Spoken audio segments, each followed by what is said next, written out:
अब हमने औरंगजेब आलमगीर को डिस्कस करना है। 1658 में इसका दौर शुरू होता है। एक वॉर ऑफ सक्सेशन लड़ी जाती है औरंगजेब आलमगीर और उसके भाइयों के दरमियान में, जिसमें औरंगजेब आलमगीर जो है वो फातेह ठहरता है। ये अपने फादर को, जो कि शाहजहां था, उसको ये प्रिजन में डाल देता है, उसको नज़रबंद कर देता है और खुद तख्त संभाल लेता है। कब? 1658 में। असल नेम क्या था जी इसका? अबुल मुजफ्फर मुहियुद्दीन मोहम्मद औरंगजेब, और दुनिया इसको औरंगजेब आलमगीर के नाम से जानती है। पैदा कहाँ पे होता है? दाहोद, गुजरात में एक जो है वो एक प्लेस है दाहोद, यहाँ पर, ठीक है, गुजरात स्टेट के अंदर। इसकी मदर कौन है जी? मुमताज महल है। ये वही मुमताज महल है जिसके लिए ताजमहल बनाया गया था। अर्जुमंद बाई या अर्जुमंद बेगम।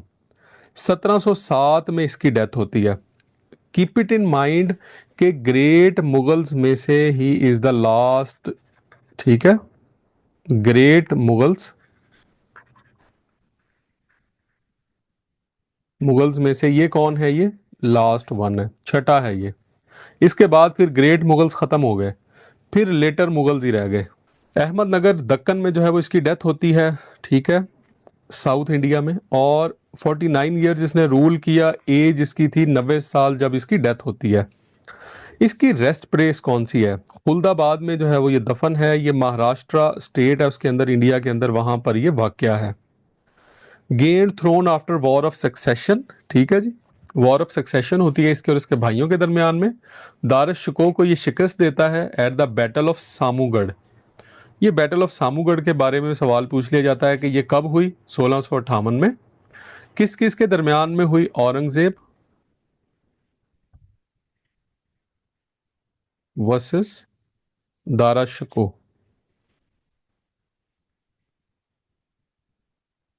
इनके दरमियान में हुई, जिसमें औरंगजेब आलमगीर जो है वो फतह याब हुआ और इस तरह से वो तख्त पर बैठ गया 1658 में, और 1707 तक इसकी हुकूमत रहती है।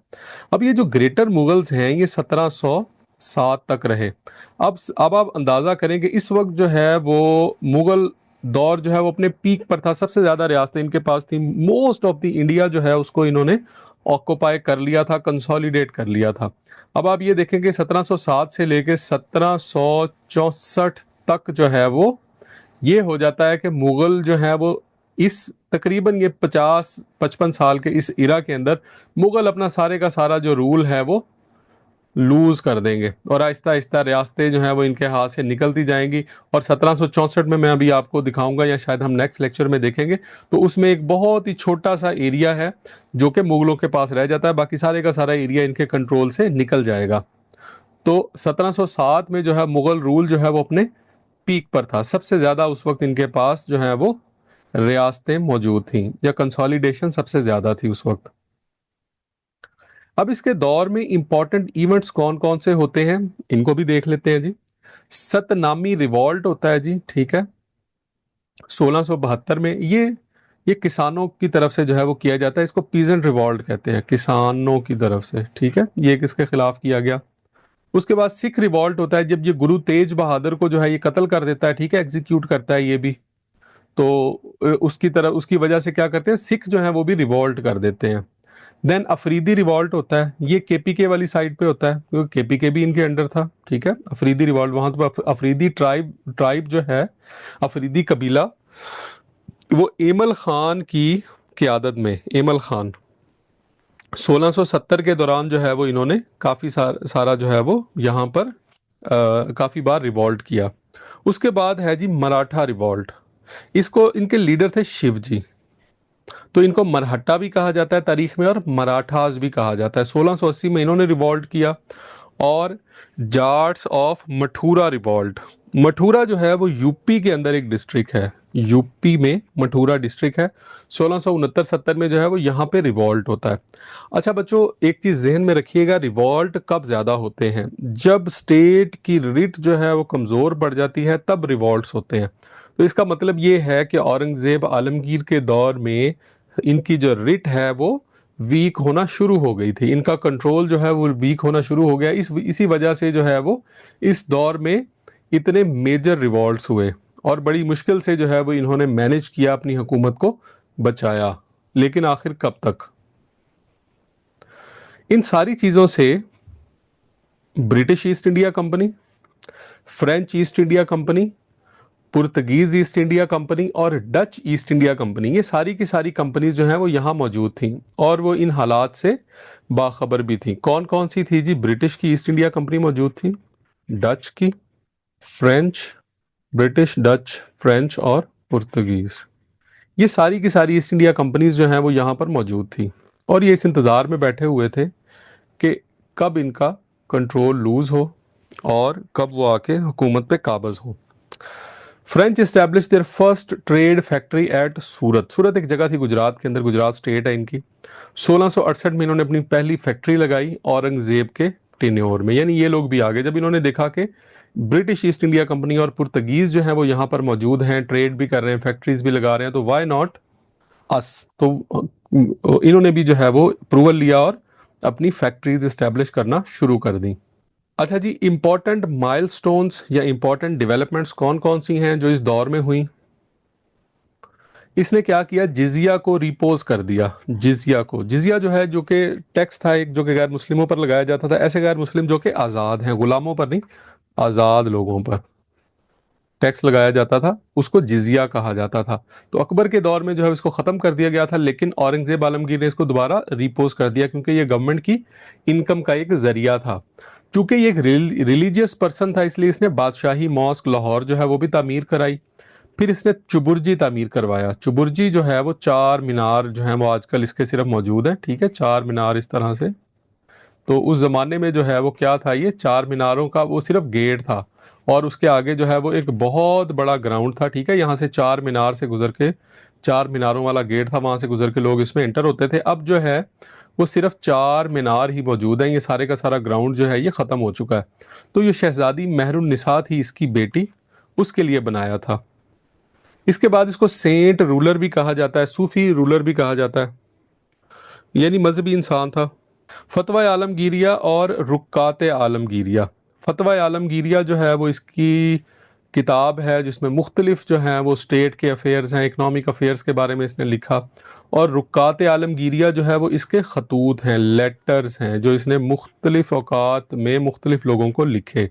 रुक्कात आलमगीरिया, रुक्का कहते हैं ना खत को, खत को कहते हैं रुक्का, तो ये रुक्कात हैं, ठीक है। खत की, रुक्के की जमा रुक्कात, तो रुकात आलमगीरिया।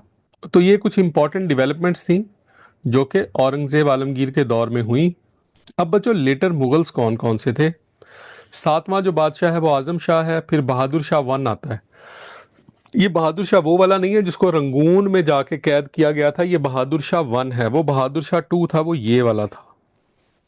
फिर जहानदार शाह, फिर फरुख सैयार, फिर रफ़ीउद्दरजात, फिर शाहजहां टू, फिर मोहम्मद शाह रंगीला, ये बड़ा नॉन सीरियस किस्म का बादशाह था।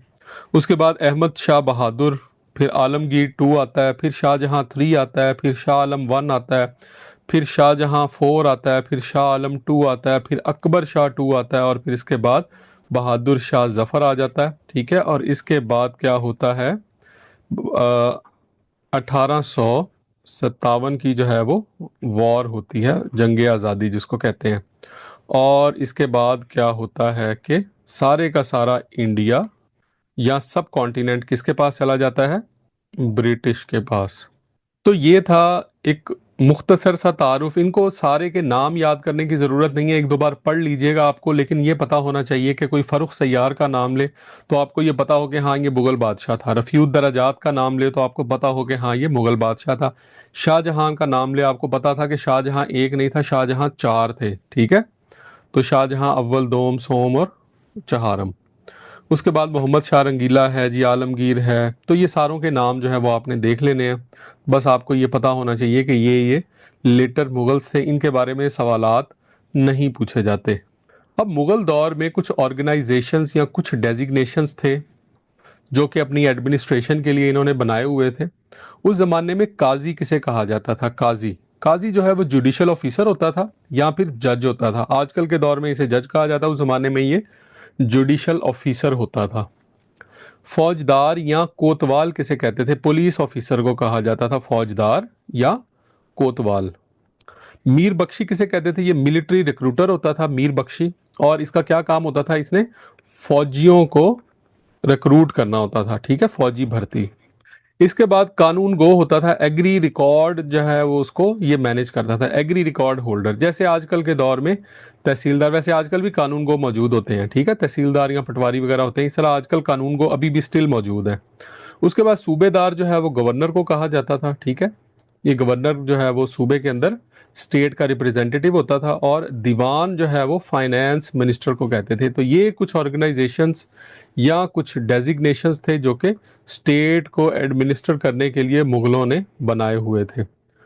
बच्चों, मुगलों का जो दौर है वो 1526 से शुरू होता है, ठीक है, और 1857 पे ख़त्म होता है। अब ये जो मुगल पीरियड है इसको हम दो हिस्सों में तकसीम करते हैं, जैसे कि मैंने पहले बताया, ग्रेटर और लेटर में। ग्रेटर मुगल पीरियड कहाँ से कहाँ तक है? 1526 से 1707 तक। इसमें जो है वो पहले के पहले जो है वो 6 मुगल किंग्स जो हैं वो गुजरते हैं, और ये बड़ा सुनहरी दौर था। This was the golden period.